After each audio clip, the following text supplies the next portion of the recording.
Hello, I'm host Eric. I was talking with Ben People here with host Zachary, Vice President Robert, Vice President Bo, and we're talking Republican National Convention. We're talking about specifically the speech of the wife of Trump and her plagiarism, or the speechwriter's plagiarism of the speech Well, of I think Michelle it's like Obama.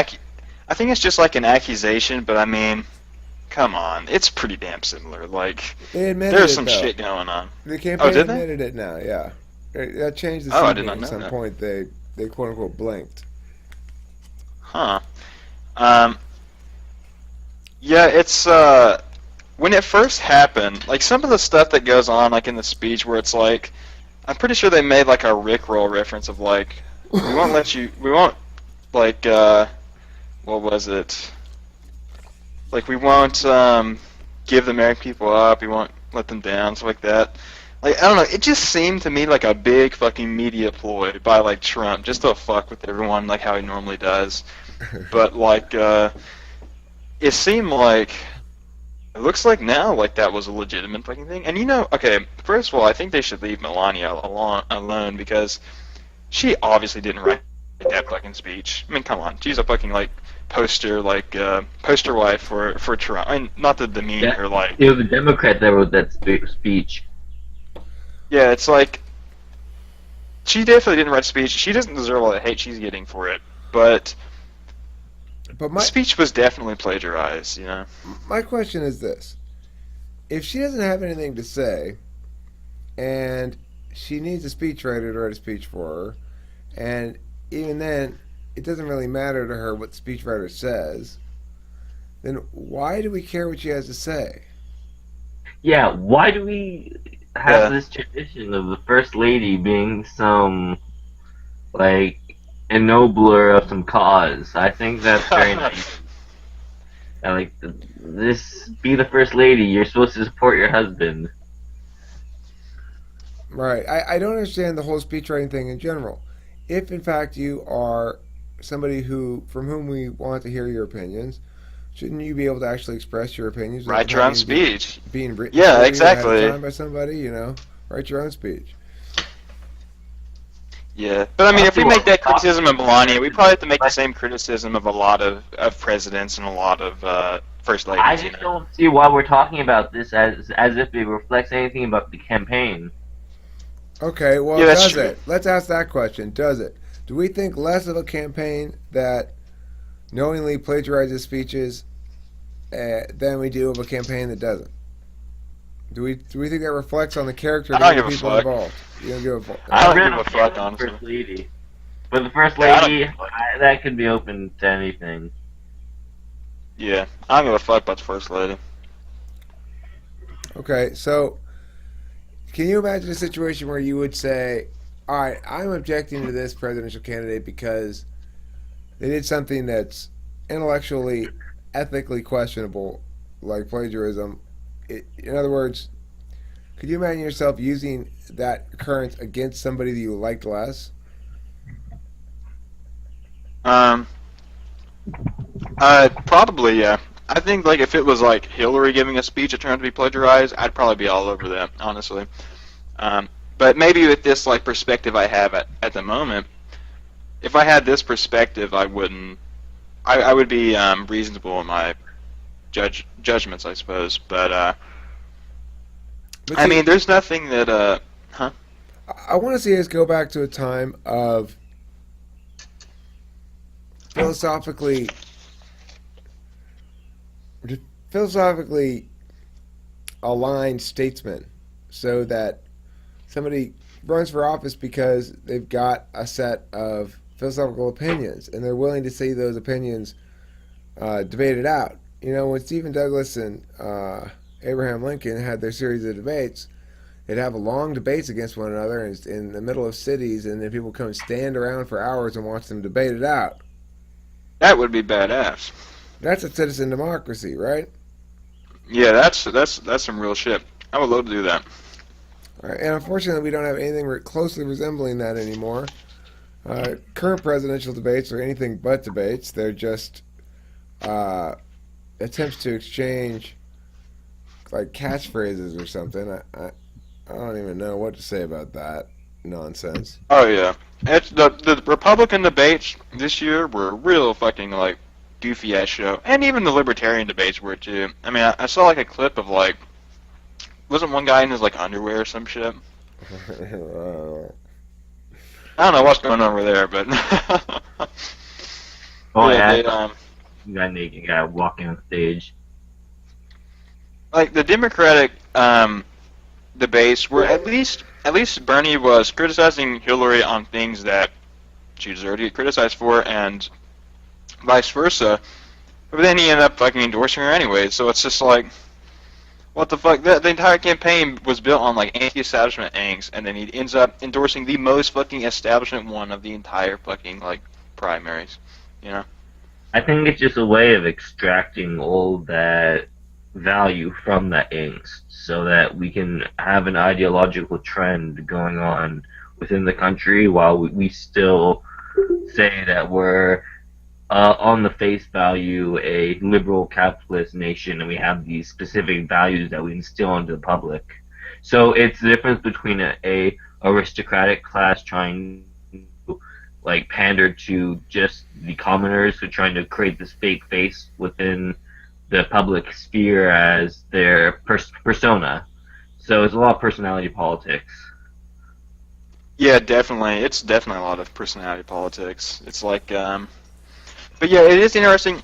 You know, the Bernie campaign is definitely. I don't know if it's going to spawn. It perhaps can help spawn, but I think it was the whole rise of it shows the rise of like Marxist trends within our society. I think it's evident that it's becoming more prevalent among especially the younger generations, but even the older ones.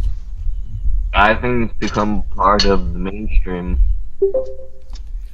But having said that, a lot of people would say that that somehow we're getting less Marxist. That we've got worse income inequality than ever before.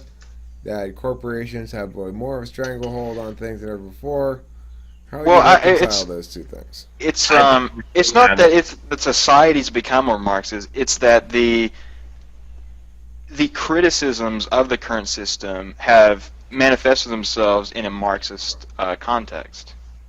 Okay, that makes sense. Um, But I mean, they've also manifested themselves in a nationalist context as well. If you look at Trump's campaign, you know, right. Yeah. Oh yeah. You know, people's Hegelian frustration. dialectic. People's frustrations will manifest in a lot of different ways, but most of the time they're going to err on the side of action instead of preserving the mechanisms of competition, democracy, principalism, and such like that. That's the thing that's frustrating about frustrations, right? National frustrations tend to lead to action being taken. The problem, I think, is that there's not a voice that's making clear enough the position that our job to fix these problems is inaction. Our job is to remove the all the crap that we've. It's like outer space, right?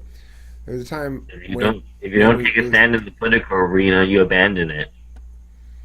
What do you mean? Did you freeze? When I said, what did you I think mean? so. Wait. What do you mean? If you don't take a stand in a political, if you don't take a stand in a political arena, you abandon it so that other people have their voice overheard over yours. So you always have to compete for your values. Right. Well, Yeah. I am agreeing with you there. I'm taking a stand in the political arena in the sense that I am establishing clear political positions. To the extent that I'm not yet running for office, well, that's true. But it doesn't mean I'm not taking a stand in the political arena. Okay, I understand that. Are you guys having trouble seeing me because of slow connection or something? Yeah, it's Yeah. glitching out a little bit. Okay. On this end, it's probably okay as far as You seem the. okay now. Okay, yeah.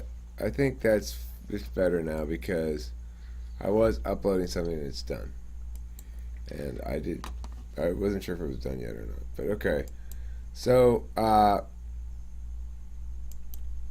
Oops. So then, if we're in agreement, sort of, that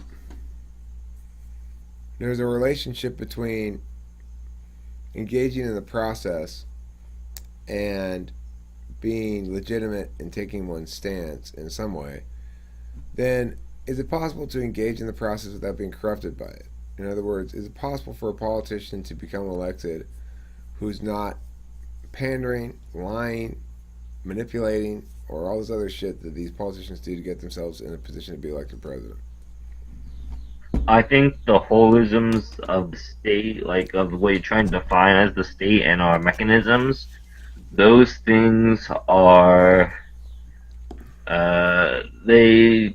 No, I forgot what I was about to say. Holy shit! Never mind. Hold on. Next person. I forgot what I was Zachary, about to say. Zachary, what do you think?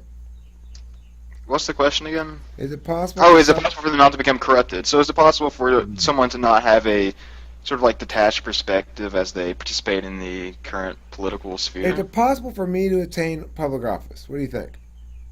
Without being corrupted by the process? One thing that I really heard that was convincing about the corruption of politics is that uh, what Slovoj Žižek said about his experience in his communist youth. That when you look at a system, don't just look at what is the system. Look at what's against the system, and how those things interplay with one another to create the very system that it's being described. So, like in the I think it was Yugoslavia, there was large black markets going on, and that black, but in Russia, not Yugoslavia, Russia, there are many black markets, and the state recognized those black markets and didn't do anything about them because those are the things that let people survive. So even though it was against the official mandates of the, they still had a blind eye to it and let it progress as part of the system itself. So don't when it looks at something as something is a reaction or a objection to the system, or as if it's contradicting it. Look closer, and you'll notice that it could be part of the system itself. It could be, but that's not what I'm saying, right? I'm saying if I am going to be co-opted like that by the system, I I want to know what the mechanism is. Is it simply that it's impossible for me to get elected because I'm not appealing to the right aspect of what people are going to vote on? Or is it more accurate to say that even if I could, I'd have to alter my positions so much that they'd no longer be what I'm saying I want to do, which is be honest and forthright and consistent in my positioning, and to debate shit out, to have the public debate about it, about all this stuff. I think you would need to have to be very diplomatic about it and admit that you're wrong a lot. Why? I think the emergence of Because you have to work with other standards as well. But see, this is my point. I am not somebody who wants Amen. to go in and autocratically say, we're doing it my way. I want to go in there and say, here's why I think we should do it this way. If you disagree, if you have different framing, let's talk it out, figure out all the points on each side, and I will either prove you wrong or you'll prove me wrong, in which case I'll change my perspective. Let's be fair. Let's have reciprocal burdens. Let's treat things like adults do. Yeah, I don't see your point though. My point is, I am not trying to do what everybody else is doing when they don't compromise. There's this non-compromise policy of the Republicans in Congress. That they don't compromise doesn't have anything to do with any ideology at all. Doesn't have anything to do with any belief system, except they want their party power and they disbelieve in the people on the other side of the aisle, right? That's just partisan negation.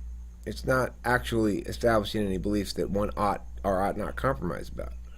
So if somebody says to me, well, Eric, we need to pass this law because blah, but it violates my fundamental principles or frameworks, I'm going to say, well, look, when you're saying you're advocating for blah, you're actually advocating for this. Can you dispute this fact? Yes or no? It's a matter of yeah, pinning them but down, right? pinning them down, not allowing them to escape the public discourse of it, and to make sure they're answering the actual real questions that need to be answered. Come here then. If you want to pass this law, you want to bitch about it on fucking TV, get in this fucking room with me. Get in the fucking room with me and let's go down. Let's throw down right now about this shit. Republican leaders, you want to stand there and bitch and complain. Fucking get over here, you fucking pussies. Let's throw down. That's how it needs to be dealt with. There's no other way to deal with it. Otherwise, somebody's forcing their way on other people. You know? Aren't you forcing your way? That's the point. Why wait? If I win, remember, this is the point about my wrongness. It's distinct from other people's wrongness. My wrongness wants to give me and everybody else less power. Not exercise power this way and not that way or blah, blah, blah, blah. My whole wrongness is about let's stop giving individual people with their individual wrongnesses power. Even if I'm wrong, it protects everybody. Are you locking that mechanism? I'm do my goddamn best. It's impossible to lock shit into place. You can't codify that kind of stuff. But what you can do is change the conversation so that what becomes acceptable to codify changes.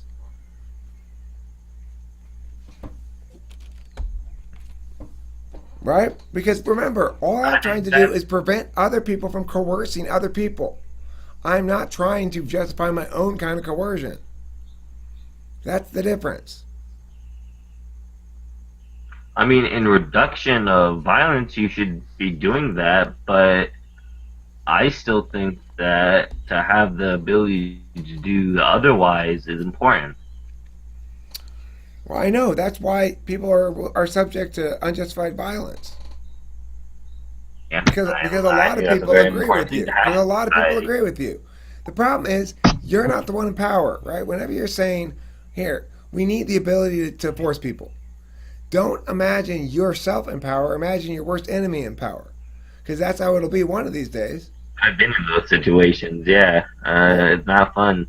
When we empower the president to make more bold decisions, we don't just empower for this president we like, we empower for the next president we hate.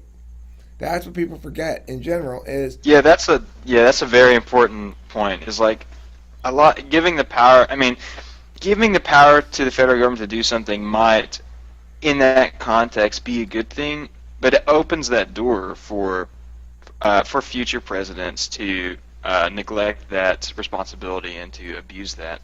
I think that's something we definitely need to take into account. I can't think of any specific examples at the moment, but I'm sure there are if I look into it. well, I mean, the Supreme Court ruling on the Commerce Clause is a perfect example, and the Supreme Court rulings that allowed the New Deal to come into place. They were under tremendous political pressure to ignore what the Constitution said and permit the government to engage in this massive New Deal programs that it wanted to do, even though it was constitutionally forbidden from doing so.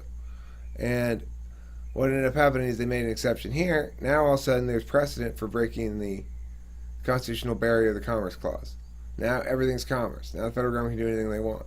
And ever since then, there's been an avalanche of federal programs that exceed the limits of the Constitution that have been justified by a broad interpretation of the Commerce Clause. You want to wrap this video up because we kind of got a little bit off topic. Yeah, what were we supposed to be talking about? I don't even remember. Melania's speech. Oh, yeah, right. Right. Yeah, we got way out there. We got caught off topic again. Everybody seems to come talk about this. Like, I don't intend to be saying, let's talk about this, necessarily, but it tends to go there when we go politics, it tends to go there because... Well, I think it's because, like, I think in a certain... We mainly talk about stuff that's related to the social sphere and the political sphere, and I think that's going to ultimately be ran through a person's political conceptions. And because we all got TI here, so that does come into play. I mean, I don't think that's necessarily bad. I enjoy talking about it anyways. Me too. And with that, thanks for watching, and don't forget to eat plenty of cheese.